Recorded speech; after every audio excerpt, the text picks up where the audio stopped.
No, I should move this bit.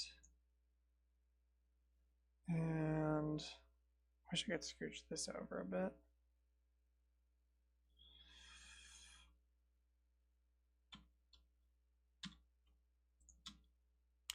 Hello, everybody. Welcome. Let me know if this is looking okay. Here we go. That's what we'll do.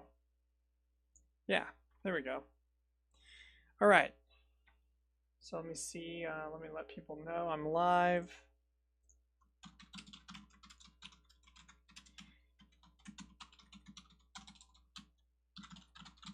Oops.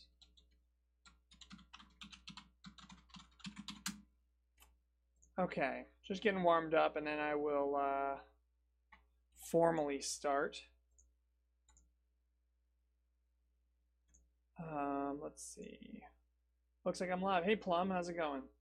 How do you have the willpower to read your works from 6 years ago? Yeah, it's rough. I don't know why. I guess it's because it's like, it feels like something that's gonna hurt to do, but I would want to see someone else do this. You know what I mean? So the title sucks already. Well, we're gonna get into it, but it's pretty bad. It's pretty bad. You can find it on your own, but I'm gonna go through the whole article piece by piece, and feel free to ask questions. But I'm gonna actually release this also as a podcast, as an audio podcast, and I'll put it up on YouTube as well. So I'm gonna run the Twitch a little differently than I normally do. Is it working properly? Let's see. It says live. Ah, there we go. Cool. Yeah, let me know if there's any technical issues. I think there aren't, but there we go. Cool. Yep. Yeah, that's looking good.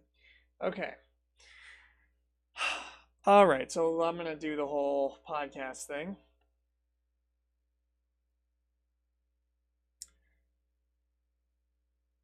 Oh, you know what?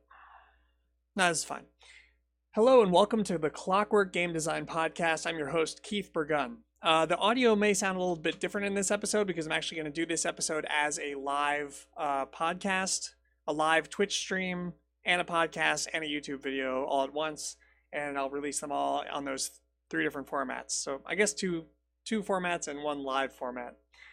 So I encourage people to come around during this show and ask me questions and stuff.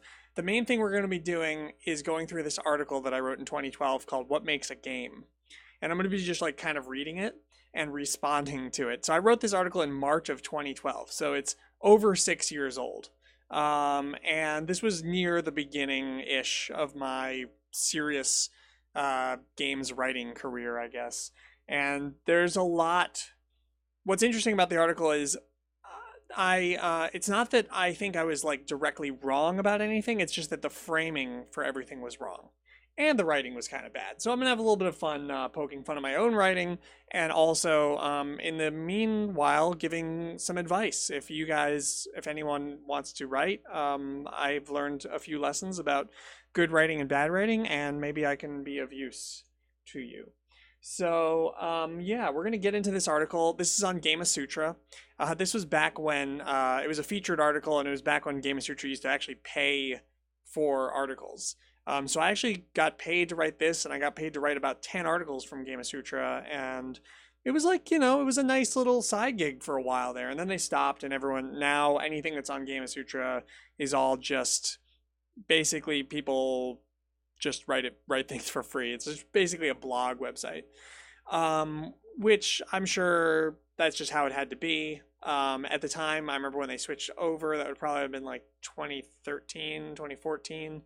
It felt really bad that Gamasutra sort of stopped paying for their content, because it felt like Gamasutra was the only place where people were getting paid to write about game design. What? That's just bizarre. Like, I can't even imagine that happening now or before. Unless you worked if you worked at a newspaper or something, not a newspaper, like a magazine, like maybe the old Next Gen magazine or something like that. But yeah, so anyway, I miss Gamasutra. I don't really write for them. Sometimes I'll repost my articles there. Yeah, so I'll be taking a peek at the chat now and then. So I may interject with some comments if we get some questions. Okay, so let's go through this. This article is called What Makes a Game? And it was written in March 29th of 2012, and that's over 6 years ago. And it starts off, you know, argues Keith Burgun, founder and designer at 100 Rogues developer Dinofarm Games, argues that some video games are not, quote, games at all, and posits a way to home in. I guess that's right. You should really say hone in, right? But home in, perhaps like a missile, in on the precise elements that make games engaging to players. All right, so I'll just start reading the first paragraph. In the beginning, Tetris had a much looser system for random piece tetronomo generation.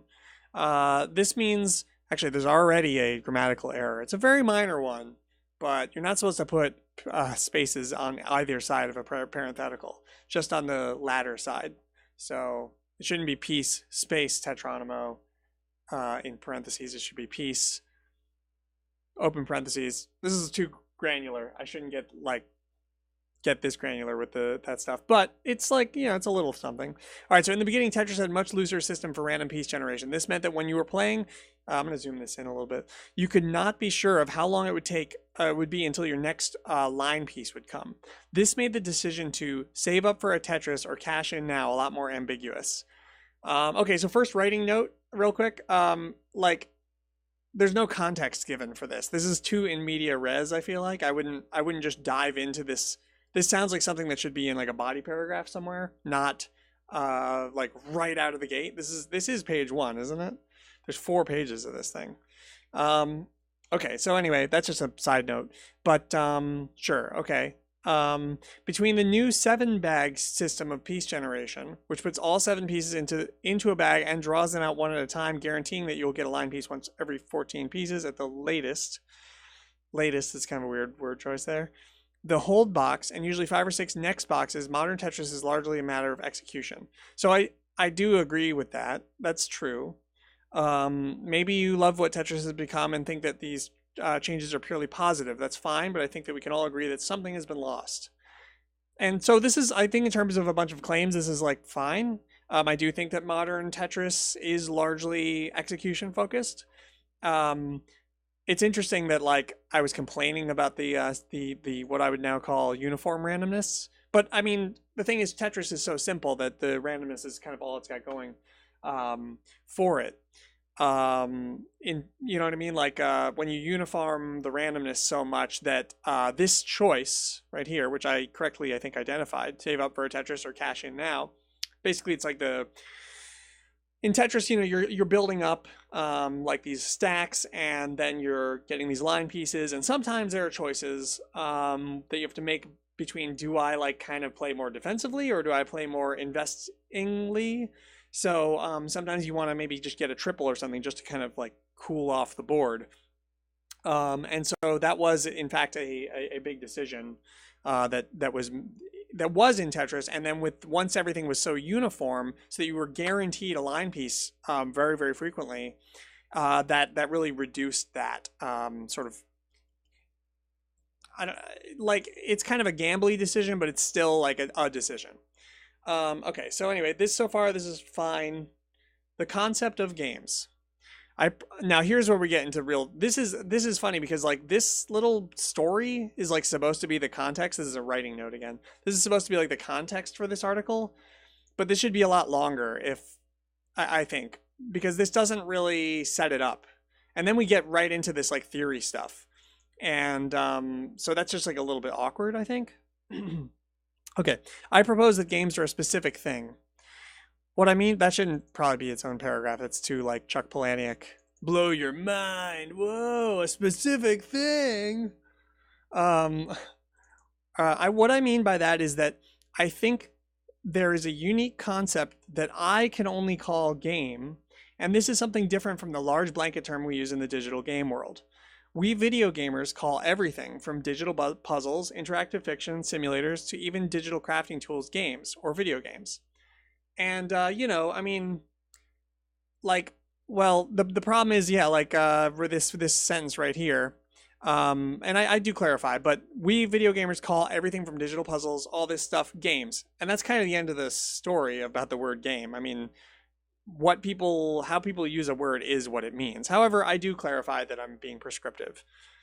Um, Essentially, anything digital, interactive, and used for amusement gets called a game, and the dictionary will go even further. I don't know why I didn't use a real M dash here. And I don't know why there's spaces on this sides of this fake M dash. Didn't I know that the ASCII code for M dash is Alt0150? It is. Try it yourself at home, kids. Alt0150 on the numpad. Produce an M dash in no time. It calls a game an amusement or pastime. So watching a TV is a game. Hell, eating a can of beans can be a game if it amuses you. So this is kind of complicated because the dictionary tries to be as descriptive and loose as possible to cover any usage, as many usages as it can. But anyway, this is I get at the point I'm making here. This is fine actually. So watching TV is a game, and it's a little silly if like eating a can of beans can be a game if it amuses you. Sure, that's fine. I don't think that's an actual practical problem. You know what I mean? Like that's never caused a problem for anyone. However, I do get into where it becomes something to care about at all. The thing is, there exists a special thing, a thing that isn't a toy, isn't a puzzle, and that isn't any of those other things I mentioned. It's a thing that's been around since the dawn of history, and it still thrives today. We have no other word for it, really, than game.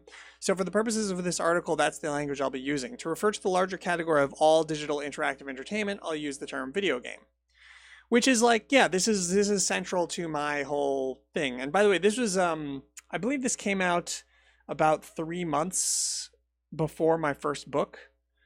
Game design theory. And so this is very much like in fact, I remember writing this and thinking like, oh, this is going to be like my kind of warm-up article for the book. And so, yeah, this sets it up right, I think. So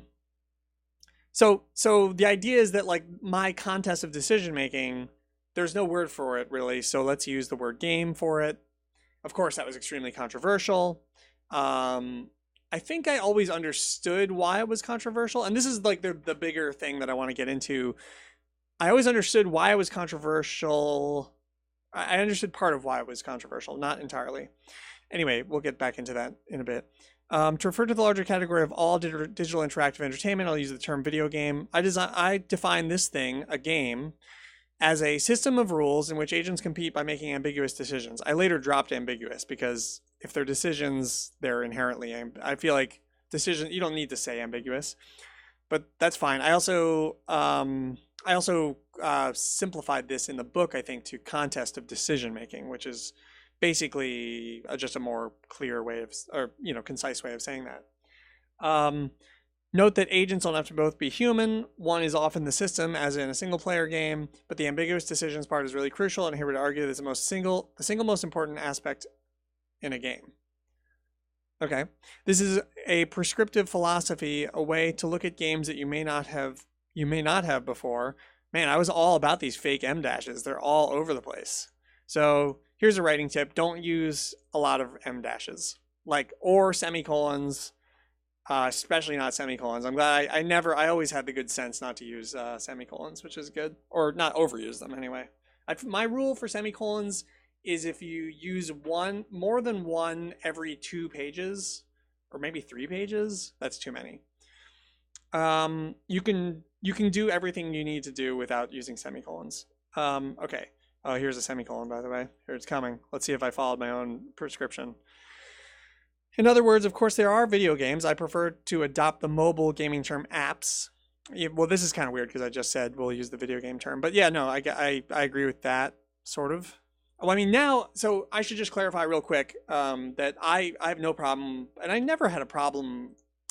It's weird. I never had a problem with people using the word games to refer to, I don't know, like a Dear Esther or one of those, something that isn't one of these. I never had a problem with people using game to refer to something that isn't a contest of decision making.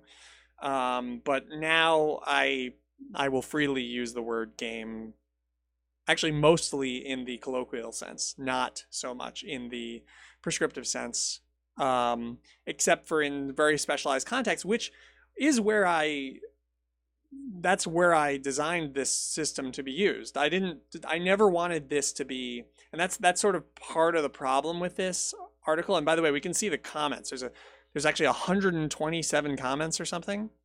And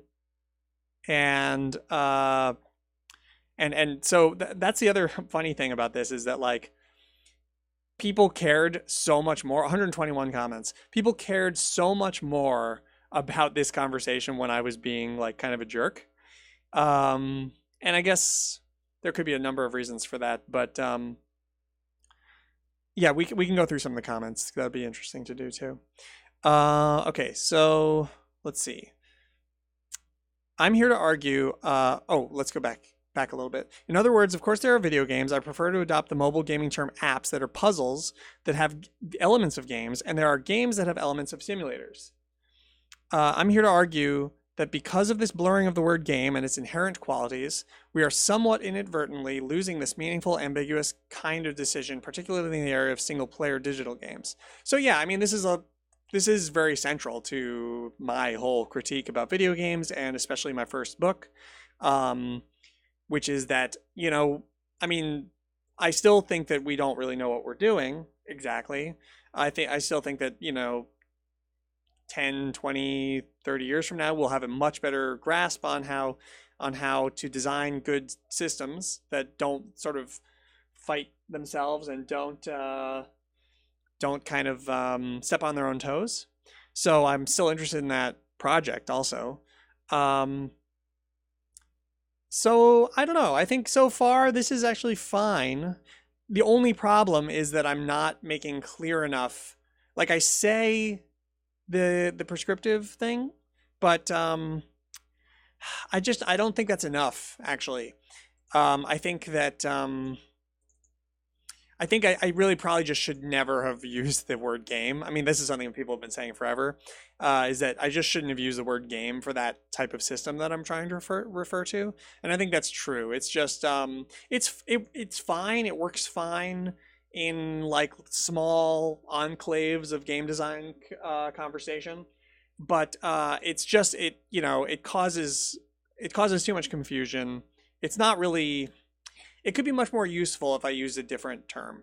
And most of the like derision and sort of attacks that I received were just for this one thing. And there's a political element to this that had really not occurred to me back then. And we'll get into that as well. But so far, this is actually like the writing is rough, is like kind of just sort of not that well put together, but it's not as bad as I thought. What makes a decision meaningful? It's possible that some of us have forgotten how good it is to make an interesting, difficult decision that we can never take back. I don't like that sentence. It's possible that some of us have forgotten. I don't know if I like that one. We'll come back to that. Games have a very special kind of decision making. In a good game, the decisions have the following qualities. They're interesting, they're difficult, and the better answer is ambiguous. This is just horrible English right here. In a good game, the decisions have the following qualities. They're interesting, they're difficult. Oh no, wait, that's fine. Okay, that's fine. Oh, it's not fine. It's not as bad as I thought it was, but the better answer, and which answer is better is ambiguous, is a little less ambiguous. Anyways, above all else, however, the decisions have to be meaningful. Okay, so what do I mean by meaningful? Here we go. I don't mean meaningful as in personal meaning. And by the way, recently I've written about meaning in systems and where that comes from. And I feel like I'm hoping right now reading this, because I've not read this in 6 years, or probably, I don't know, maybe 4 years or something. But I'm hoping that I don't go in some weird cave with this, off in the wrong direction. I don't mean meaningful as in personal meaning, such as they make you think about your relationship with your dad, although they certainly could. By meaningful, I simply mean that your decisions have meaning and meaning and repercussions inside the game system. That they cause new challenges to emerge, and most importantly of all, that's bad English, they have meaning with regards to the final outcome of the game. Okay, cool, that's good. Yeah, so they relate to the final outcome, the win or loss condition. So, I mean, my big complaint has been that like we just have these tactics games that are really long sequences of small short arcs. And so you have all these like short arcs up at the beginning, and then by like turn 50 or turn 100, those things that happen in the beginning are just totally erased basically, and they don't really mean anything. And then, at some point, some tactical thing happens towards the end and you lose, but you could have won if the last 7 turns had gone differently. So yeah, this is fine. By meaningful, I simply mean that your decisions have meaning and repercussions inside the game system. So some may be quick to point out that all video games, puzzles, simulators, toys, all involve, we don't need a second all, we just said all right here, all involve some form of decision making. That is absolutely true. That's not absolutely true. There's no decision making really in Guitar Hero. Or like, I don't know. But nothing else forces the player to make decisions in quite the way that a game does. See, like, so this is interesting because like I was using a lot of this kind of language that was not very clear because I really didn't have as clear a grasp, I think, on what I was getting at. Any decisions you might make in a puzzle, for instance, are either correct or incorrect. And decisions you make in a simulator, depends on what you're simulating, do not have a larger context inside which to become meaningful. Right, so I think what I'm trying to say here is like in some kind of like simulator, sandbox, toy sort of thing, you don't have like a win-loss condition to make the things that you're doing meaningful in the meaningful way that the prescribed meaning of meaningful. Yeah. All right, here we go. Here's another big controversial thing. I remember I was active on the Fantasy Strike community. This was the Fantasy Strike before the video game Fantasy Strike, but David Serlin's community, and they hated this thing so much. They had so many gripes with this, and one of their gripes, well, we'll get into it, but like one of their gripes, like it still didn't make sense to me. They seemed to think that this was backwards, that games should be on the outside. And I think that they just didn't understand it at all. But I think that I have it right. I still think I have it correct, that all puzzles are interactive systems. Contests are interactive systems. Games are interactive systems. And so like, you become more and more and more specialized as you go towards the center of this chart. So yeah, here's the hierarchy of interactive systems. And I later on for my second book, I changed it and made it less hierarchical, which is, I think, is a good call. As I said, so going back to the article, page 2. As I said, a lot of different types of media get bunched up together in a giant bracket we refer to as video games.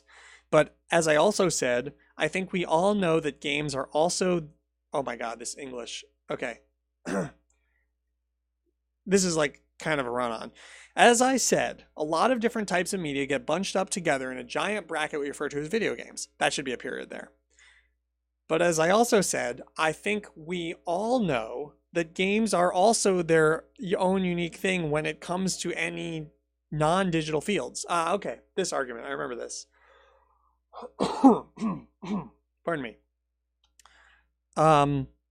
So the argument is, when it comes to non-digital fields, we kind of all do acknowledge that games are different from puzzles. Employees at Toys R Us have no problem. Toys R Us. It's dated. Employees at Toys R Us have no problem separating their puzzles from their board games, each of which usually get their own separate areas, for instance. Yeah, and that's still kind of true. Like when I go into like Barnes and Noble, wait, does that still exist? Yeah, that still exists.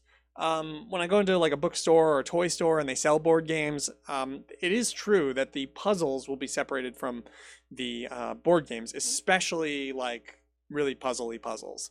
Sometimes they have like an in-betweeny area where things that are like, they're not sure if they're puzzles or games. So that is a true point. And I still think that there's something to what I I mean, I know why I wanted to name this games. And this is a big part of it, actually, is that there is a conception of a difference between games and, you know, all interactive entertainment in the common psychology, in the common, like, you know, parlance or whatever. I've created a chart that illustrates the relationships between some of the different types of interactive systems that we encounter in the world, casually known as games. And by the way, for those who are in the chat, please feel free to ask questions, make comments, and I will read your comments. Like, type them out all nice, and I'll read them, and they'll be on the podcast, and I'll respond to them. We got a few people. They're mostly saying, like, hey, how's it going? Damn, I want to watch this. We'll have to watch a VOD later. This is a cool idea for a stream. Okay, so this image illustrates a proposed hierarchy of interactive systems. So yeah, making it hierarchical was a little bit of a problem. Again, because there are political elements to this. And I want to talk about the political, before I go too far into this, I do want to talk about the political elements of this, which is obvious to a lot of people, or maybe most people, and wasn't that obvious to me, even though people sort of tried to tell me about it. But, you know, naming my favorite kind of game, my favorite kind of interactive system, games, is a exclusionary act. It is a way of saying your thing's not a real thing, because, you know, there's this cultural movement. There's this cultural giant force. There's this huge event, which is video games, that everyone is obsessed with and that we're all talking about, we're all engaging with. And for someone to come along and say, hey, you who's doing a visual novel or making a visual novel or playing visual novels, really loves visual novels, just so you know, what you're doing that's not a game. That has the power of saying it's very similar to saying that you're not doing a real thing. And, like, sure, if we could become like logical robots, we could guarantee that everyone interprets it as, no, they mean this prescriptive definition that they've talked about in their article. But that's unrealistic to expect from people. And, I think this is also reflective of, and this is something that I think people should be aware of, is it's reflective of a, what's the term? A universalizing of my own preferences and desires. Like, so I love these things, so I'm going to name these games, and everything else is like some other thing. And that is a little bit of what happened there. I mean, I do think that this is a reasonable justification and explanation for it, but I still think that I need to, at the end of the day, be accountable for the effects. And one of the effects is that I'm, out there being this white guy being like, hey, guess what, everyone? The only video games are the ones that are the only real games are the ones that I like, basically. And so that's just something that you kind of want to watch out for, I think. I mean, or I certainly want to watch out for. So, okay, in the next section of the article, I basically talk about what these different forms are. I'll go through this kind of quickly because this hasn't changed a lot. I've sort of cleaned them up, but mostly actually this has held up in terms of my framework. This has largely held up. I have changed interactive systems. See, this is actually a little bit confusing here. Why do I use the term simulators, but here I use the term interactive systems? This must have been like a last minute edit or something. But anyway, contests, puzzles, and the final one, games, will be the same. That's I don't know why that happened. Examples: Flight Simulator, SimCity, Dwarf Fortress. A simulator is a type of interactive system whose primary responsibility it is to simulate something. That's a really unsatisfying definition. So I got much better at explaining what the hell I was talking about by my second book, Clockwork Game Design. In the end, one of the interesting differences between a simulator and a game is that it's not a valid complaint to say that a simulator isn't fun. Simulators really have no inherent requirement to be fun. They only need to simulate something. And that's true, but a simulator is really just one type of toy or bare interactive system or so that's sort of this is like incorrect by my own system. So you could have a simulator that simulates something fun and interesting, as in Dwarf Fortress, or you could have a plant growing simulator. It's worth noting that even in Dwarf Fortress, there's no guarantee that anything particularly interesting will happen. I recall one game where my fortress went totally undisturbed, with almost no significant events happening for many hours. Wow. So one thing this is making me realize is that I haven't played Dwarf Fortress in over 6 years. I got to get on that. Tarn Adams has been tearing it up this whole time. It's going to be amazing now. Were it a game, I might be disappointed, but given that it's a simulator, I actually appreciate that this is a real possibility. Yeah, and I do think this is loosely true for toys. All toys, to some extent, is that they have less of a form, less of a structure. So, yeah, there's going to be more times where you're just kind of like walking around or like pushing stuff around or messing around, playing. And sometimes you kind of have to like make a little bit of your own fun more sometimes with toys. Contests: a weightlifting contest, Guitar Hero, Simon. All games are contests, but not all contests are games. It's unfortunate that I didn't use this construction here, so that I could like explain why this makes sense. But anyway, the issue is that while contests are competitive, they do not require meaningful decisions. Well, worse than they do not require, they cannot have meaningful decisions, because then they become games. They are often a pure measurement of ability, a simple question of how much weight can you lift, or the example of Guitar Hero or Simon, how well have you memorized this sequence? It can be a bit hazy in some situations, but generally I think most of us have a pretty good innate sense of what the difference is between a game and a contest. Contest, I think, has always been one of the... Oh wait, why is this in a weird order? This is weird. I went boop, boop, boop, boop. I went from the bare interactive systems toy form to contests, then I'm going to puzzles, then I'm going to games. That's very strange. One exception to this would be something like Guitar Hero, which I expect that many people would be appalled at the thought that it is a contest and not a game. Ooh, this is like a sentence elision right here. This should be 2 sentences because we have 2 ideas, and I just crammed this second idea onto the first idea. One exception to this would be something like Guitar Hero, period. I expect that many people would be appalled at the thought that Guitar Hero is a contest and not a game. Firstly, and by the way, here's another writing tip. Don't write like firstly, secondly, and that kind of stuff. I used to do that way too much for some reason. And there's 2 problems. One, I mean, it's just not necessary a lot of the time. But it can actually come off when you say like firstly and first of all and stuff like that. It can come off as a little bit like condescending because it sort of sounds like, oh my God, I have all these reasons why this is true. Like you're like, it's like you're, I forget the word, but you're kind of like casting out that you have all these reasons.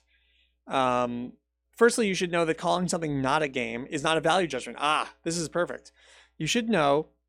It's your responsibility to know that calling something a game, not a game, is not a value judgment. So this is actually the crux of the political element of this, although it's often mistaken for one. So yeah, I mean, I didn't totally understand how words worked and like human communication worked back then. If something is like really often mistaken for something when you in speech and language, then you should change the way that you speak, or at least acknowledge that it's not other people's fault. It's really like whoever's creating text and writing stuff really needs to be accountable for how their text is received, especially that once I realize it's often mistaken for one, I should adapt to that. And then I personally believe that Guitar Hero is a lot more like a contest than a game, because this is a freaking train wreck of a paragraph. what is this paragraph about? So I start off with, I expect that many people would be appalled that. So first of all, I say in one sentence, I say an exception to what I said about. Wait, what is this even an exception to? Is this, by an exception, do I mean a game that's something that's not a contest? This is very bad. This is a very bad paragraph. I think you should all study this paragraph in terms of like what not to do. So it's not clear what it's an exception to. And this is a sentence illusion, 2 sentences in one. Firstly, you should know that calling something not a game is not a value judgment. Maybe worth talking about that a little bit. I may not have meant it as a value judgment, but there is value in games, in video games, in the cultural event and the cultural I don't know what the word is, but this force that is games. And so to say something is not a game, it just kind of does. It just is a value judgment. I personally believe, now we're getting into that Guitar Hero is a lot more like a contest than a game, because it is a pure measurement of ability, and I would argue that little or no meaningful decisions can be made during play. Wait, I don't understand. The exception is, from the previous sentence, it can be hazy in some situations. I generally think most of us have a pretty good innate sense of the difference between a game and a contest. An exception would be Guitar Hero, because a lot of people, this is so convoluted. I have to like dig through like layers of like negatives and double negatives in order to understand what I was trying to get at here. But no meaningful decisions can be made during play. Okay, whatever. Anyways, puzzles, let's move on. A portal level, jigsaw puzzle, a math problem. A puzzle is another word for a problem. A puzzle has a single correct answer, a solution. This I would disagree with now, actually. It doesn't necessarily have to have a single correct answer. It just has to have a solution state, something that you can reach it multiple ways, but once you've like solved it, there's nothing more to do with it. Some games can also be solved. Perfect information games, such as chess, where all the information about the game state is known to the player. However, if it is common for people to be able to solve a game, it's considered a knock against that game. Okay, this is like really noob version of what to be able to solve. So first of all games can be solved, not just some games, and not just perfect information games. If it is common for people to be able to solve a game, it's considered a knock against that game. That's true. Tic-tac-toe is solved easily by most people other than very young children, and therefore it is not considered a good game for adults. Puzzles, on the other hand, do not get a knock for having a solution. This is not the right word, but for being, for having it be common that people are able to solve it is not a knock against puzzles. That's what they're all about. So yeah, I think I'm doing 1 semicolon per page, which is like, that's okay. I would have gone for like 0.5 per page probably, but so do puzzles have decision making? I argued that they do not, at least certainly not at all in the same way that games do. That's like, that kind of, I don't like that, because that's like, I don't know. It's muddying the waters of what decision making is. I already prescribed like a specific definition of decision making, so I don't need to have these weasel words. Puzzles are not games, because while some puzzles allow players to make decisions, this is actually rather irrelevant to the outcome.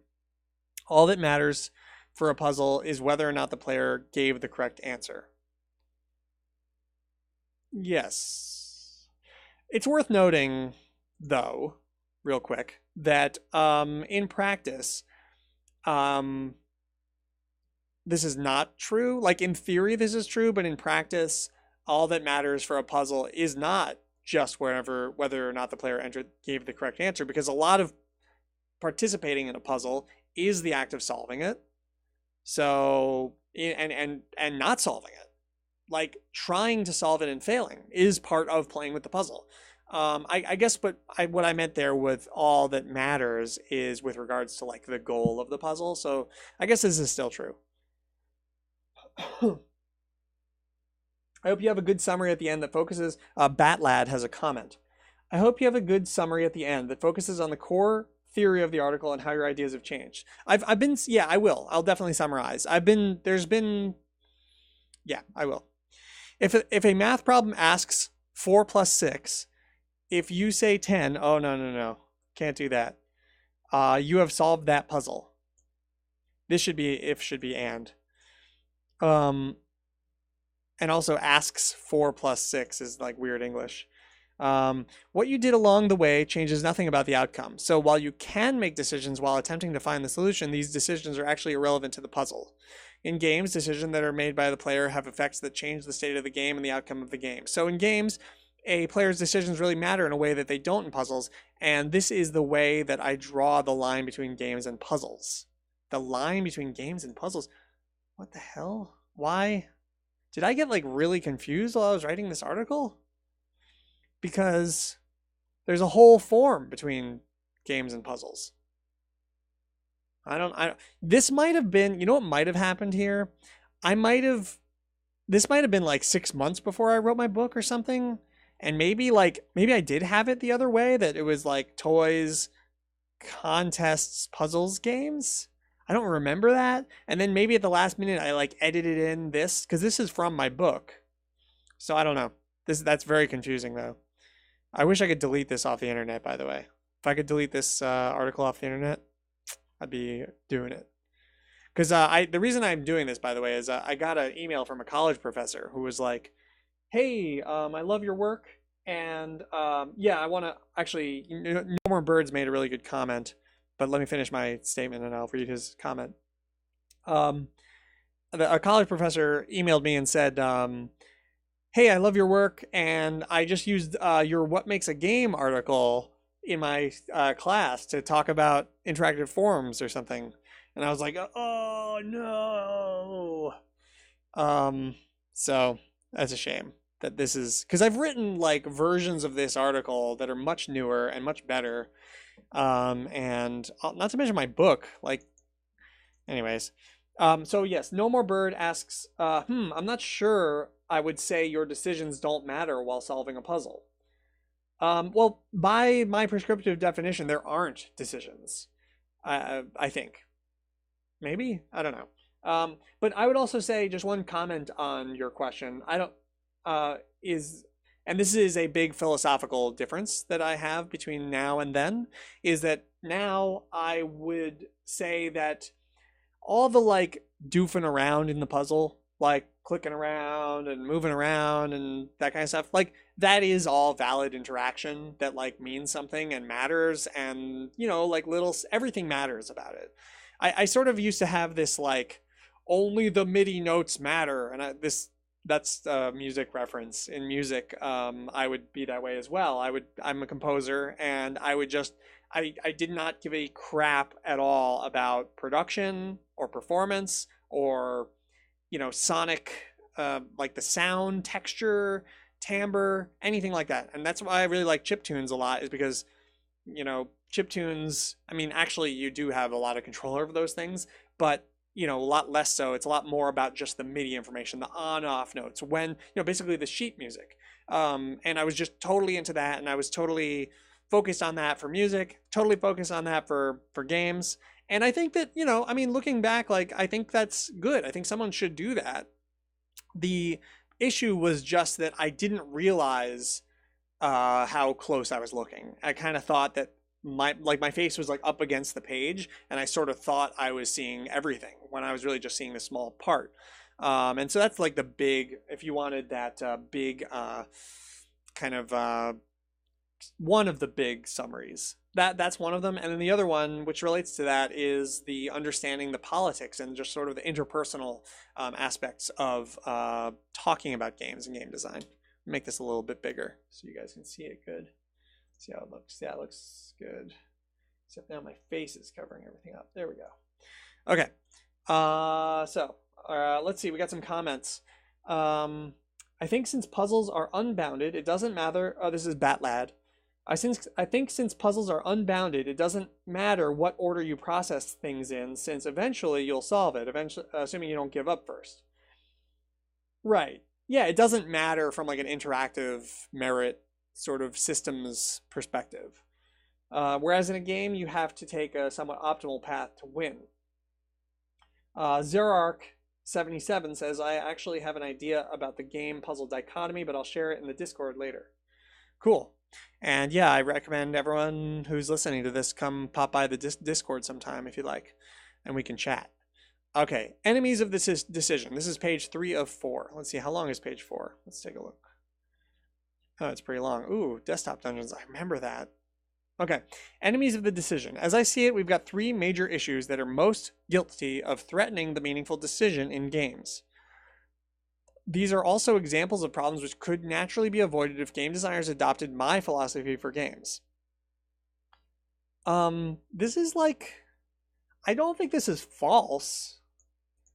I think this is true. It's just that I also, at the same time, yes, they would avoid these problems, and they would also run into a ton of other problems, or rather ignore a massive amount of other things. Like, I think the one good thing I'll say about like status quo game design, like what people do when they're designing games right now, is that they're kind of thinking about everything, you know? They're not just thinking about the rule set. They're not just thinking about the art. They're not just thinking, I mean, you know, of course, some developers focus on one thing more than another. But I think that one of my real weaknesses as a designer and a design theory guy and all that stuff was too much focus on one small aspect of game design and development. And so while this statement is true, I think that it's, again, and this is like the theme, it's like, I think that what I was saying was true, but just there was a lot more. I was seeing this little tiny piece, whereas there's this huge canvas of different ways of looking at problems, things to focus on, aesthetics. Anyway, they are character growth. Oh, wow. Okay, we're going right into them. This is just a bad sentence. Like, they are character growth. That just feels weird. Saved games and a story-based structure. It's not that there's nothing wrong with it. It just feels crappy that you want more than just they are. It sounds like this is like Google translated it or something. Character growth. Ideally, a game should be increasing in difficulty as a game progresses. What's interesting about this is that later on, I would actually be really angry about this because it assumes a lot. Then again, a lot of, like, very many video games have character growth. Anyway, let's get into it. So character growth is the first problem, according to this article. Ideally, a game should be increasing in difficulty as a game progresses. Is that non-controversial? Yeah, I don't think that's, and that might be a little bit controversial, but not much. I think, right, people agree with that, right? Like, you got the boss, the final boss. That whole concept is that, yeah, it's supposed to get harder as the game goes. However, we've now got an expectation that our character, our avatar, again with the M dashes, will gradually increase in power as the game progresses. Of course, designers try to make up for this by cranking the late game difficulty further, but this is a very bad position to put yourself in. It's one of the reasons why we in video games have such trouble balancing our games.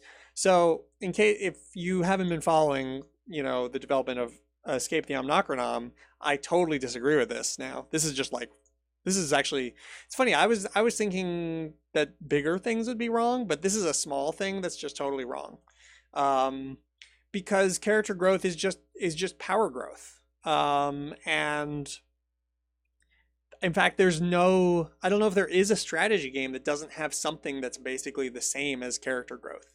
You know, in Puerto Rico, you are building buildings, or in chess, you are, you know, putting your positions into more powerful and threatening positions. Chess is probably like the weakest example. And so maybe that's where I was coming from, because I might have still been in the like chess and go, or like, you know, God, designed by God games. Bungie in WA says, When it means you have more tools to make decisions, then it does make it harder. It could. It doesn't necessarily. So Budgie is saying in the chat that as you get more abilities or items or options, the game will get harder as a sort of a side effect of having those more options. But that's not always true. I mean, that assumes the game is perfectly balanced, for one. It could definitely make the game harder, though. So, however, we've now got an expectation that our avatar, will gradually increase in power as the game progresses. So I totally disagree with this. What is this? This is another article of mine, Understanding Balance in Video Games, from even earlier. Oh no, look at this. Dude, the AWP is so imba. This is like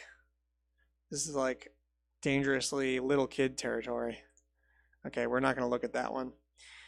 Essentially, you're trying to hit a moving target. Yeah, that's true. Assuming that the player can both become better at the skill of the game and the character can also become more powerful, both of these can happen at somewhat irregular rates. The prospect of balancing late game difficulty becomes impossible. Well, the reason that this is all false, by the way, is that the becoming better at the skill of the game is about managing your character growth or your power curve and making sure that it's spiking when it should. I was just saying this, and I'm working on an article now about this, but that's what strategy games are, is the managing of the power curve. Anyone who's played a Final Fantasy game, now see, this is just weird. What I'm talking about, Final Fantasy? And why am I using the word game here to refer to Final Fantasy when I just prescribed Through to the End can back me up on this? I remember the final boss of Final Fantasy VII being pathetically easy for my cloud to take down. I think the designers of such games again, are aware of this issue and prefer to err on the side of too easy.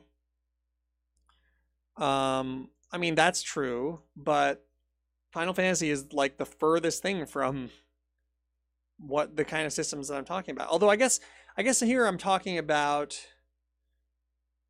of course, you know what's annoying about this too? Is that this problem, character growth, so this says, these are examples of problems which would naturally be avoided if game designers adopted my philosophy for games. And then I go into character growth, and it's not clear at all how this relates to the system of forms. You know what I mean? Like, this is just some other problem that I have with video games. And yeah, looking at this now, so I have looked back at my first book. Maybe actually, you know what? I think my first book came out in 2013. So it was a little later. And I mostly think it actually holds up. Like, it's like a more coherent version of this kind of thing. So yeah, this is just kind of scattershot that I'm just kind of like, oh, this also is bad about games. Of course, if your game is too easy, then your decisions are no longer meaningful, as my decisions weren't meaningful in my Sephiroth battle. I think it was a foregone conclusion just based on character stats alone. So this is actually a good example, though, of like how I'm failing to see, like, I'm acting as though this was a major problem for Final Fantasy. You know, it's like everyone loves Final Fantasy VII. So it's like, you know what I mean? Like that's kind of a crucial myopia of this sort of critique, is like, I'm using this weird thing, this observation about Final Fantasy VII, that like no one cares about this. No one was like, I mean, I guess people played Final Fantasy VII and they're like, yeah, the final boss is kind of easy, maybe. I could see that. I mean, but that's also like, you know, people still like love Final Fantasy VII and think it's like the best RPG ever. A lot of people.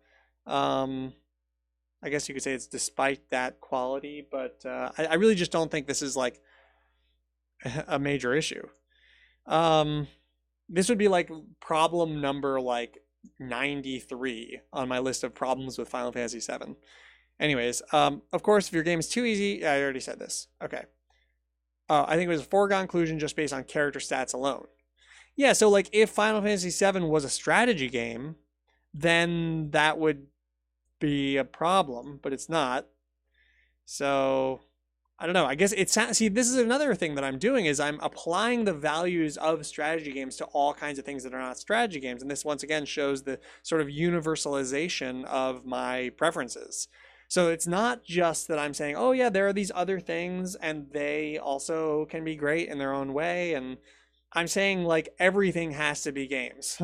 Everything has to be like looked at as a strategy game. And even Final Fantasy, which is like the furthest thing from it. No More Bird says, having an easy boss fight in an RPG almost feels like a reward for properly preparing. That's it working as an intended IMO. Yes, and I would also say that that's a valid point. And I would also say that for RPGs, they're not about strategy, and they're not about they're not a contest, and they're about the story. And it kind of sucks if you're playing an RPG and you just get stuck on some boss because it's too hard. Like your numbers aren't, there's not even enough like resolution for you to do to play better Final Fantasy. Like you it's just.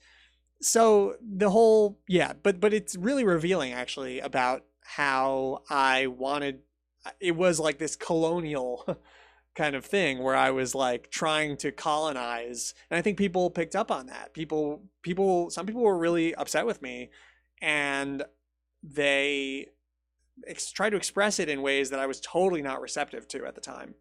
But it is a colonial thing where I want to make video games be the strategy games that I want. Okay, on to the next point. Batlad says about Final Fantasy VII. Also, that last fight was meant to be pure cinematic since they gave you Cloud's limit break even if you didn't already have it. I don't remember that, but it was a very long time ago. All right, so if that's the case, then that's an even worse example, but you get my point. I mean, like, there are non-cinematic final bosses in video games that were, like, sort of a little bit pushover-y, which does happen because of this issue where, it's hard to, like, map out exactly how the stats are going to go because players can grind and some players won't grind at all and blah, blah, blah, blah. Anyways, let's go on to the next point. Saved games. I call the quick save / quick load, or any similar system, the most powerful weapon ever wielded in a video game. This one is so straightforward that I can keep it short. Essentially, a player's job is to try and play his best, to try to make optimal moves. The game allows you to save and load whenever you want. So when faced with a difficult decision, what is the logical thing to do? Save the game, then I'll make the decision. Well, looks like that was a bad idea. Reload the game and try door number 2. Hooray, I'm so good at this game. So this is just called save scumming, I believe, but I don't know if I use that term. But this is a well-known thing, and RPG designers were aware of this as early as the 90s, which doesn't mean it's not a problem, but I don't know. Yeah. The issue with saved games is that they insulate us from ever having to make a meaningful decision, a decision that has effects on the game. If you can reload after making a bad choice, then this choice gets no chance to have effects on the game. If you can save the game right before every challenge, then it is no longer a contest. Oh, no longer a contest, but everything's supposed to be a contest. So here, this is actually the most revealing sentence right here. Because I am complaining that some things aren't contests. And so this is the crux of the problem. Can you quick save / quick load in any strategy game? I don't. Yeah, sure you can. Yeah, absolutely. In Civ you can. You also, of course, anything that's on an emulator, you can. So yeah, you can. And I mean, it is bad if you're playing something like Civ and you're like quick saving and stuff, but like, and I think that you should at least advise players not to do that, but I don't know. That's sort of a different issue. But yeah, this is my main point here is that I want everything to be a contest. Here I'm literally just saying it. Once again, it's a foregone conclusion. I can't wait to read the comments and find like some comment that is like fucking directly on the money, and then I can find my reply, and I'm like, no. That's gonna be great. Once again, it is a foregone conclusion. It's only a matter of when you win, not if. No, you don't win ever. Winning isn't a thing in non-contest systems, and yeah, it's so funny. This directly contradicts my other statement about like, oh, something not being a game is not a value judgment. But here I am literally saying, as a value judgment, that something is not a contest and that's bad. Okay. Anyway, I should mention that there's a common counter argument to this argument that goes something like, well, if you don't like to reload the game after messing up, don't do it. The issue with this is that I am having to create extra rules, house rules, if you will. I'm having to do part of the game designer's job, and that isn't fair. So again, this is all still just assuming it's a contest. If it's a toy, which I would say like most video games, like RPGs are largely, you know, they're like living in toy. First of all, they're just like a big mix of things, but if they are anything, they're probably just a story narrative toy. Furthermore, many games are actually balanced with this in mind as an element of gameplay, and due to my next item, it's actually rather unavoidable. ... This is a terrible sentence. Oh my god. Many games are actually balanced with this in mind as an element of gameplay. And due to my next... Okay. I'm not even going to try to parse this sentence. No More Birds says, this is some real noob Keith stuff. Yeah, see, so you shouldn't be discouraged from writing about games, everybody. This is the big lesson that I'm trying to get across. I was writing like this, and then like a year later, I wrote a book. So you can do it too. Story-based structure. Never before video games, there needs to be a comma here, was there this idea that games get completed. Instead, games were played in a match. Now, is that statement true? I don't think that statement's true. I think there were probably tabletop games. And also there was like, there were jigsaw puzzles. They get completed, or all kinds of puzzles. But, you know, again, we are pretending that puzzles don't exist now. Now, all games are expected to have a long campaign capped off by a credits reel. This completion-based mindset has dire effects on our friend, the meaningful decision. Why is this now capitalized? And didn't I use a different term before? Meaningful decision. And before I used ambiguous decisions. This is a mess. Okay. Firstly, most story-based games are quite long with regards to games from throughout history. While with regards to, this is weird. I meant compared to games from throughout history. While most games have historically taken between 10 minutes and a couple hours to finish a match, modern video games aren't considered finished in any sense of the word for 20 or more hours. This is just so, yeah, this is not a really valid point. This on its own, needs a comma right here, on its own isn't a problem, but it also means that it becomes a bit cruel and harsh to actually ever give a player a meaningful loss condition. Yes, it becomes very cruel to suddenly take a thing that's not a contest and turn it into a contest halfway through. So that means that all they can do is win. Or it's also a bad idea to have like an 80-hour long contest. Yes, probably. So that means that all that they can do is win. Therefore, the meaningfulness of their decisions is destroyed. Yeah, so again, assuming everything is a contest, all they can do is beat the game slower or faster. It's no longer a competition. No longer a competition, but everything has to be. Okay. Fourth page. We're almost through, y'all. And then we get to the delicious comments. What then should we be doing? Again, nobody's having issues with meaningful decisions in multiplayer games. It's single player. So what I'm saying, translation. Guys, multiplayer games are all competitive. They're all contests. Why can't single player games get with the fucking program and all be contests? Or, games, contests of decision making. It's single player games that are proving to be the issue here, so that's what I'll be addressing. Firstly, for any single player game, you simply have to have random elements. Oh man, this is so not not specific. If your game doesn't have randomness, then it has a correct answer. And if it has a correct answer, then there really aren't meaningful decisions for a player to make. It more closely resembles a puzzle as described above. Further, if you care about having any meaningful decision, then losing has to exist in some form, and having several flavors of winning doesn't count. Yeah. I think I've already addressed the problems with this. Many of you who know about the dungeon crawling genre known as roguelikes might also know that they are one of the last defenders of this sort of play in a single player game. The internet podcast Roguelike Radio recently had a show topic called Roguelike Features in Other Genres. Is that still up? Listen to this episode here. Hey, here it is. Am I on this? I am on this. Look at me, self-promoting. I used to come on this podcast a lot. Oh, we mentioned Oro? That's weird. Oh, look, it goes to the old Dinofarm website, which is no longer existing. Actually, I guess it maybe does exist. It's just turned off. What the hell is this? Legerdemain. Earlspork. Some of these I do not remember. Okay, I don't want to listen to this. This would break my heart. Okay, anyway, many of you... Okay, I read that.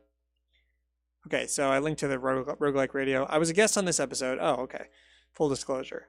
And I predicted that we were going to start seeing more and more quote-unquote roguelike features in all genres of single-player games. Not because of how great roguelikes are, but because roguelikes don't actually own concepts like, quote, permadeath, which really just means losing, and randomization at all. And then suddenly there's an M-dash. Up until the 1990s, all games had these qualities. Oh, okay. Actually, that works. That works. Up until the 1990s, all games had these qualities. It's just not true unless you're defining games to only mean contests. And I think that some people told me this, and I didn't listen to them. But I also didn't understand what they were saying. So, in my defense, I had no idea what they were talking about. Here's a few examples of single-player games that do, in my view, have meaningful decisions. Klondike, the solitaire card game that came with Windows, which you often just refer to as solitaire, is a solid example of a single-player game that has real meaningful decisions. I've been playing the game a long time myself. While it might not be clear to some who've only played a handful of games, I noticed these moments where I have a real choice that changes the future challenges and even the outcome of the game. Yeah, I don't know. I think I've thought about this more, and I'm not sure that's true, but whatever. It's not important. More recently, Derek Hughes' Spelunky ran with this concept literally. Not literally. Well, maybe, I guess. And became one of the first well-known platformers to do what I've always thought platformers should be doing, randomizing the levels. Because the levels are random each time you play, becoming good at Spelunky has absolutely nothing to do with memorization. A little to do with memorization, but less than like Mario, that's for sure. Or any kind of process of elimination. Yeah, in other words, Spelunky has become a contest. As opposed to Mario, where that's not the case. It has to do with your skill at making decisions in Spelunky. Sort of. Yes. Yes, this is true. Desktop Dungeons is not only a game with meaningful decision. Oh man, I miss Desktop Dungeons. Did you guys play Desktop Dungeons? The free one? Ugh. Loved it. It was really inspiring to me. Probably in a bad way, but it was. It's not only a game with meaningful decisions, but it does so in a brilliantly innovative adverbs way. In the game, you gain bonus experience for defeating a monster that's higher level than yourself. So you can choose to use potions early game, usually reserved for the end game boss in order to defeat some mid-level monsters to get that extra experience. It's a great example of the ambiguous decision. You don't know for certain. It's funny because like my two examples that I gave of this were this and Tetris, and both of them were like gambling, basically. You don't know for certain if spent potion will be worth the extra experience or not. Not really. This is a good example. It's an okay example. No level of experience playing other games will have really helped you make this decision either. This is a different point that Desktop Dungeons is an original system. Not that that's not because it's a contest. That's because it's original, which is great. This is what's so exciting about games. The idea that when someone comes up with a game that's really new, see, this is a new topic. It actually exercises your brain in new ways. It forces you to make new kinds of decisions that work in a way that your brain never had to work before. Okay, that's like a restatement of the last sentence.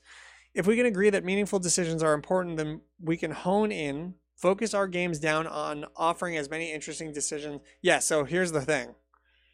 If we can agree that meaningful decisions are important, yeah, I think we probably could agree that meaningful decisions are important, but we can't agree that they are essential. There are plenty of systems that are valid and great and don't have them. And so what I really should have said is, if we can agree that meaningful decisions are essential, then we can focus our games down on offering as many of these as possible. And I agree with that. That's true. But I mean, I think a lot of us think they're important for some kinds of things. I call this efficiency in game design. Become more efficient at doing the thing I want. Okay, while Klondike does have some meaningful decisions, it has many no-brainers or false decisions. God, these M dashes are just like peppered throughout the... So I'd say it has a rather low level of efficiency in this way. Spelunky's a bit higher since it's real time and you're actually threatened most of the time, but there are still some situations that are no-brainers. Desktop Dungeons is highly efficient. While it may seem to newcomers that there are no-brainers, better players realize that the most obvious moves are rarely the best ones. Okay. Yeah, I mean, within I mean, that's again, this paragraph is also interesting because, within, when I'm actually just looking at contests, like my criteria, I think, is good and makes sense. I guess what I would also say is that even within contests, this is not the only thing to value. You may want less efficiency sometimes for various reasons because, I don't know, game feel or all kinds of weird things. And here's another way to look at the whole ambiguous. And by the way, going back to that, like, for my preferences would be efficiency. I don't have a lot of time to play games, and I don't really like. I don't get as much out of just like kind of like clicking around for a long time and like jumping around, hopping around. I'm trying to play Hollow Knight right now, and it's like, it's not bad, but it's just like not doing much for me. So like but I guess the big difference between Keith now and Keith 2012, pardon me, is that I can sort of make that distinction and say like that it's a matter of personal preference. It's a matter of like aesthetic, worldview and all sorts of things.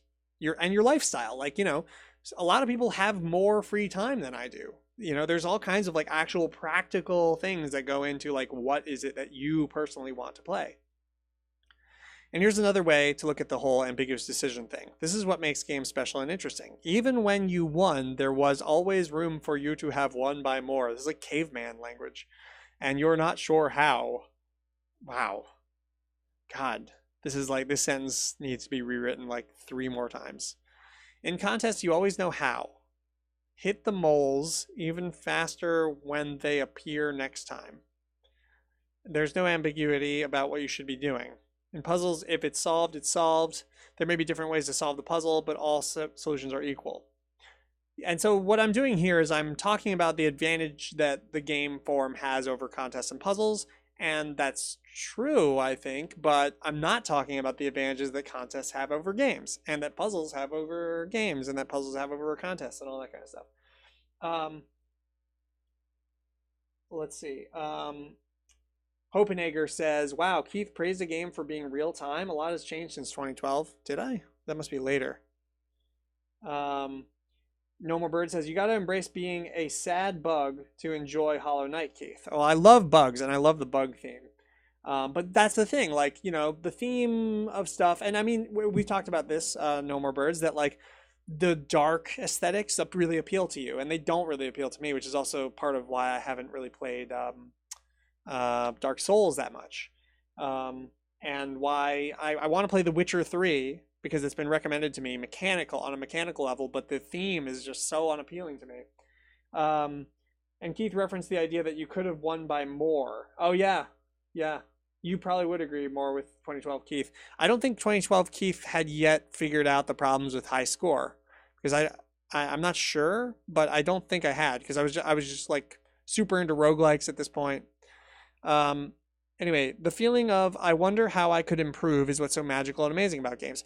I think though that even this one by more thing is like what I really, if I could go back, I think what I would have said is that that there's room for creative play, that it's not just it's I didn't have a grasp on this back then, but I think how I'd interpret this now is not that you would just win by more in like the contest sense, in the sense that you're just like applying more power or making, you know what I mean, like being more efficient, but that there's room to do.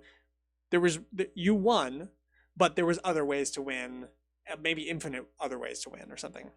Anyways, this feeling of I wonder how I could improve is what's so magical and amazing about games. In a way, games ask us to rise to our unknown theoretical highest level of ability, and this is really valuable. Now, this makes me uncomfortable because this is like some play to win libertarian stuff here, where it's like some free market of, like weird capitalist brainwashing or something. But no, I mean, this is true still. Like, games do ask you to, like, and that's the point of like the single player ELO system. This is totally true. I just now, if I were to write this, I would kind of couch it a little differently, I think. Anyway, I propose 2 more paragraphs. I propose this philosophy about games is not to be pedantic or controlling about how we look at games. Well, that's quite a proposition given what I just read. It's like all games should be contests. Now, I propose that I'm not saying that all games should be contests. Okay. It is my sincere belief that the only way we can really improve our games is by looking closely at what makes a game a game.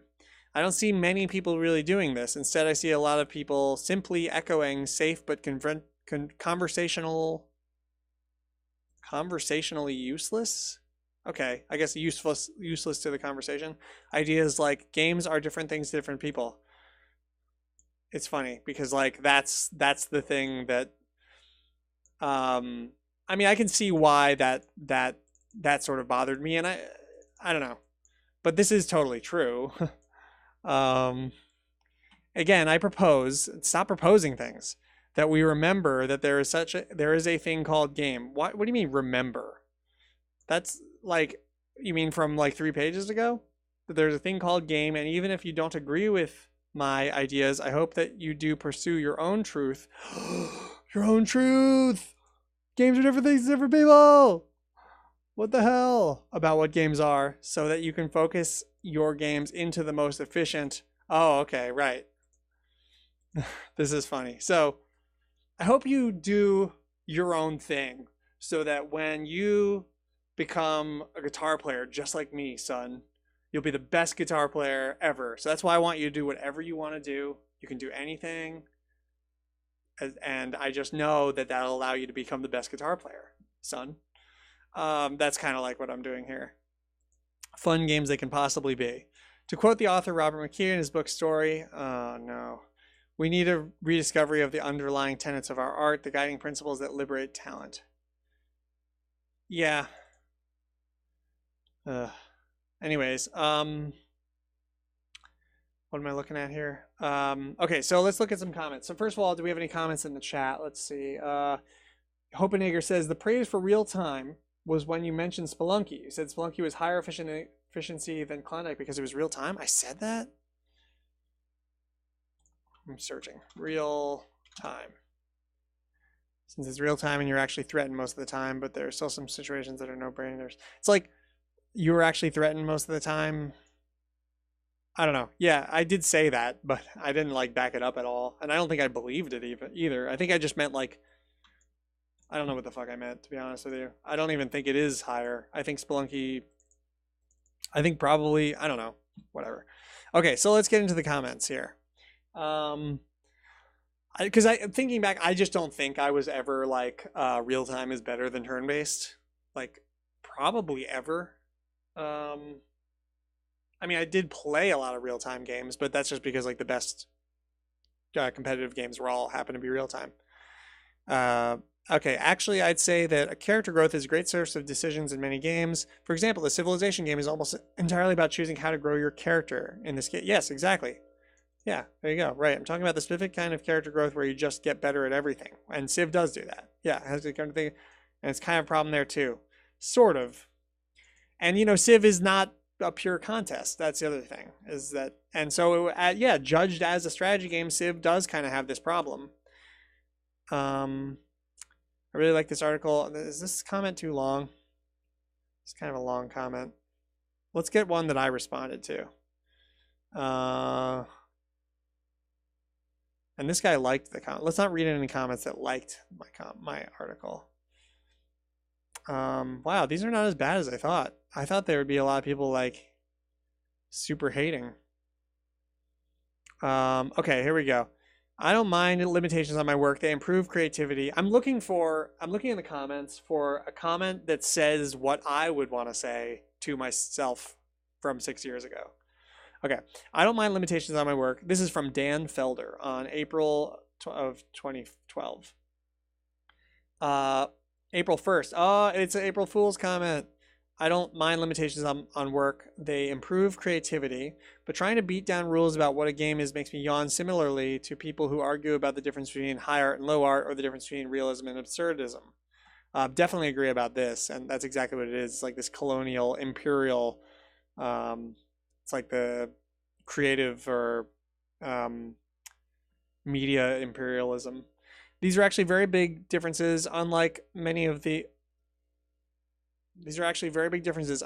minor arguments about games, and the categorization can help some theater critics. When it comes to designing games or writing a story, there's a difference between a meaningful distinction, genres, which matter due to audience expectations, and meaningless, what is a game. Game designers benefit by asking themselves, what experience do I want to create for the player? Then they design mechanics, visuals, soundtracks, soundscapes, and more that will evoke this experience. Whether you call the end product a game or not is just as useless as whether you call the end product art or not. So I actually disagree with this guy, because I think that there is value in whether something gets called a game or not, actually. And so my saying something is not a game does matter. It's not that it's not. I mean, maybe you can say it's useless, but it matters to people. A game by another name still plays as sweet. And I also disagree with his idea that like words don't matter, because I think that words definitely do matter. Like, it matters what you call things, because what you call things helps to set up like helpful or not helpful connotations and like organization of thought. Like people's thoughts are like built like sort of linguistically, and the way that we describe things and define things for ourselves really changes how we think about them. So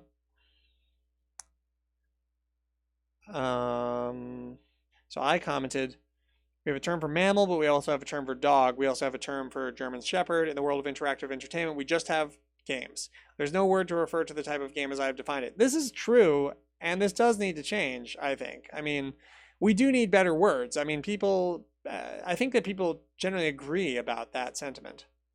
I don't mind making subcategories at all. It makes sense. Essence of a game, and that's useless. Okay, this guy. Look at all these exclamation points. Okay, let's get away from this giant. Are all the comments on this just in this one thread between these two dudes? Oh my God. Okay. I think my issue with this article is here's one other one from Jason Backer. I think my issue with this article is I feel the author is trying to take the word game and change its meaning to become games with ambiguous decisions. Yes, that's exactly what I was doing. I'm attempting to not be snarky, but it really does seem like a big part of the drive behind this article comes from the fact the author likes that style of game and dislikes other styles. Exactly. Jason Backer has won today's podcast. I wonder, can you like still contact these people? Like, can I look at his thing? Yeah. Oh man, Armello. I was just looking at this today. Do you know this game, Armello? It's like some kind of like weird board gamey tactics game. It's really pretty popular. It's like super well made. But anyways, yeah, it's funny. He like went on to do awesome things. Okay, so let's say what else. It makes more sense to me that to instead take this specific subset of games focus on ambiguous decisions, and make a new word that describes them. Yes, exactly correct. No, this is what I said. It has nothing to do with my personal preference. It has to do with the fact that within the as currently used word game, there are several different types of interactive system which are really seriously different. A puzzle is a totally different animal than a game, as I defined it. A contest, yeah, so he's not denying that. Like, he gets that. It makes sense to me that I have these subsets, but just don't use use a new word, don't use the word game. It's worth having words. He agrees with that. But why do you need to use the word game to define games with ambiguous decisions? Maybe we need to create a poll or something, but I feel for the vast majority of people, the word game is a different, more inclusive meaning than that. Yes. Whoa, someone got banned. Dude, I had such haters back then. I miss it. That's the one good thing about my old self, was that I was extremely controversial. I feel like your work to develop guidelines for different types of games would be better served by creating a new term to define games with ambiguous decisions. It would have the same effect as what you're trying to do now. You would be able to create guidelines for it and separate it from puzzles, contests, etc. without having hassle. Yeah. Exactly. Another banned user. Oh, I never responded to him, but he was right. Let's see. I really enjoyed this piece, but in my opinion, calling out specific features as being inherently incompatible with being a game is presumptuous. True.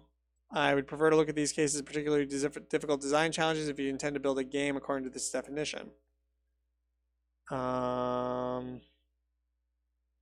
Yeah, too wordy. Skip that one. So, the impossible game is a puzzle. It doesn't have a contest. It doesn't have meaningful decisions. I don't want to read that one. This person agrees with me. But too much writing.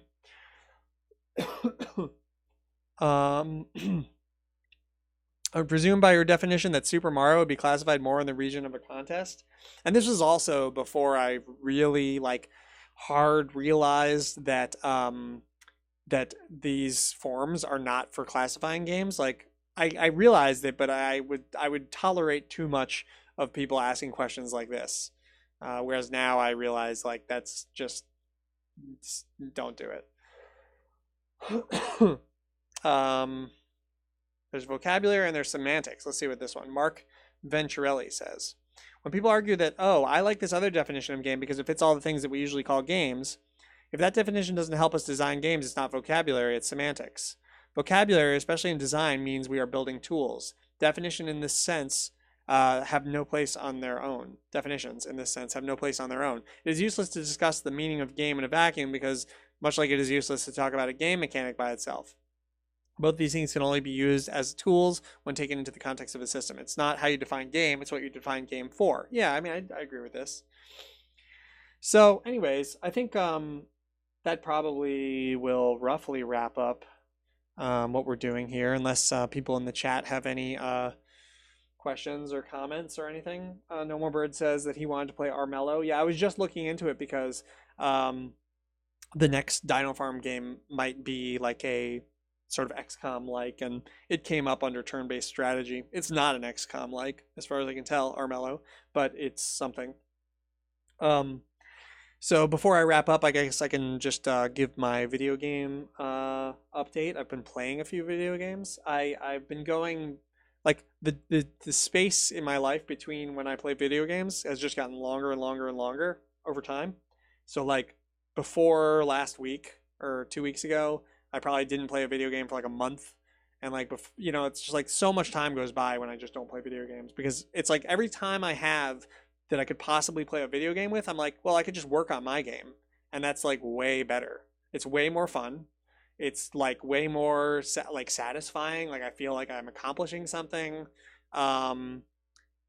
It's not, well, I guess it's not entirely more fun. It's a different kind of fun, but it's net at least roughly the same amount of fun. So anyway, I have a real hard time playing video games. But I've been playing a few. I played Octopath Traveler. I've been playing that. I might pick that up, or I might pick up the new Mario Aces because I really liked Mario Tennis for 64. I thought that was really good, and it would be kind of cool, I guess, to play a new Mario Tennis game.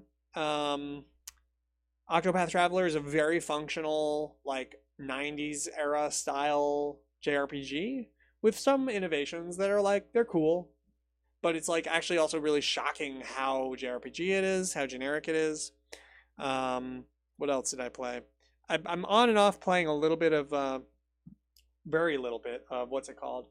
Uh, uh, my God. No More Birds. What's the game that I'm trying to play that you like? I forgot the name of it again. Hollow Knight. I don't know why I can't remember Hollow Knight. It's really hard for me to remember that name.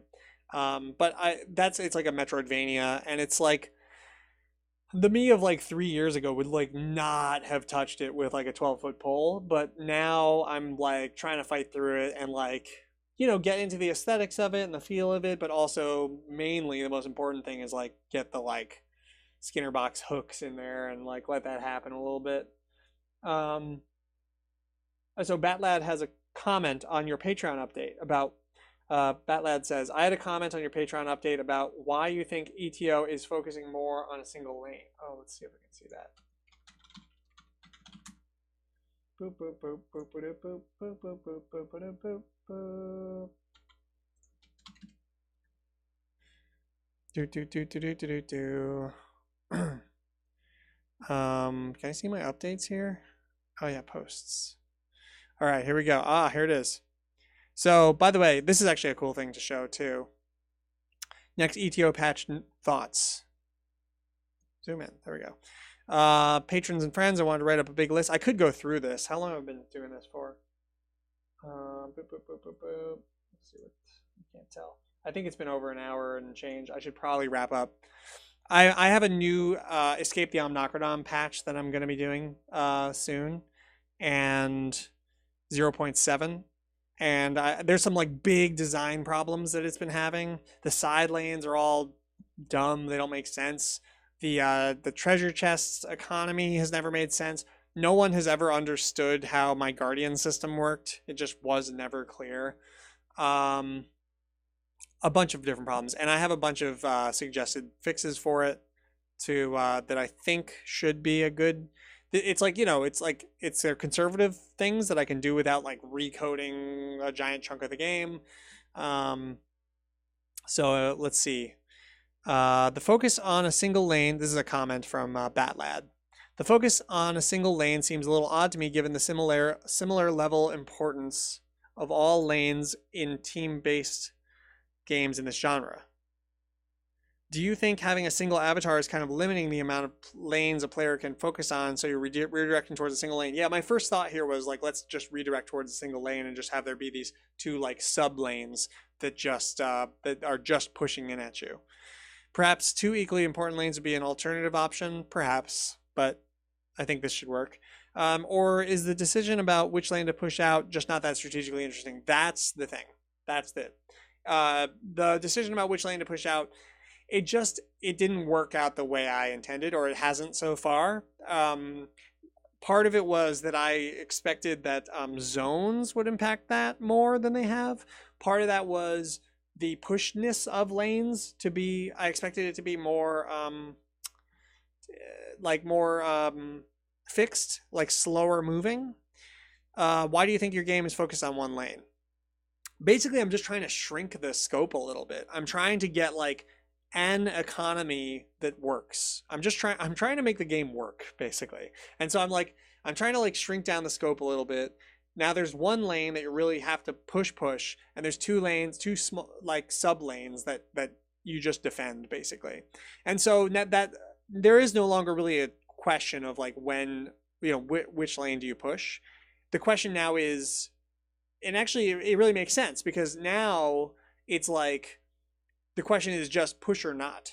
You see what I'm saying? Like push or defend or economize.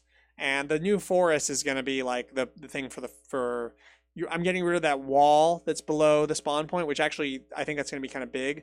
The forest is going to spawn more monsters, so it's going to be a good way to find more treasure. So now there's a very simple rock, paper, scissors situation. You push the top lane, that's like rush down. That's like going for the gold. That's cashing in. You protect the 2 lanes in the middle, the side lanes, that's defense. You go down to the bottom of the map, that's econ. I don't know if this is going to work, but this is my plan. Let's see how it goes. And yeah, let's see if we got any last minute comments. This is bonus content, members only. Do you think, oh, I see, you posted, okay, you posted the things in there. Do you think not having the lanes all end at the same goal kind of destroying their value? Isn't this really huge? Hopenegger, I don't understand your last comment, Batlad. So I'm going to read Hopenegger's for now. Isn't this a huge change to the core mechanism of the game? I thought the core decision in lane pushing games was supposed to be which lane should I push, but now it's something else.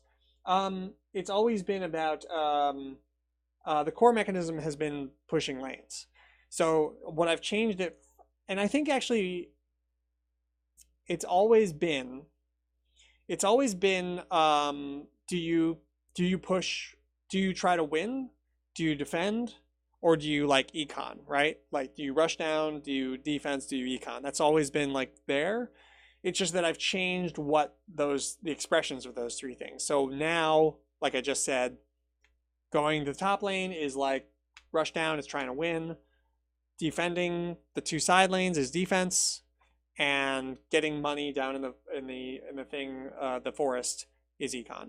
So I'm going for like really simple. One of the things that I didn't really write here is that zones, I'm kind of like just dropping the concept of zones, sort of. It's still going to determine which guardians that you see. So, you know, I guess advanced players will like notice like, oh, okay, we got these 2 zones. I'm going to see a ninja. I'm going to see a vampire or whatever. And that's good. I'm glad, because I don't want the guardians to be too random. I want people to know like what they're up against. But yeah. Anyways, thanks so much for joining me, everybody. I will see you all next time. Bye-bye.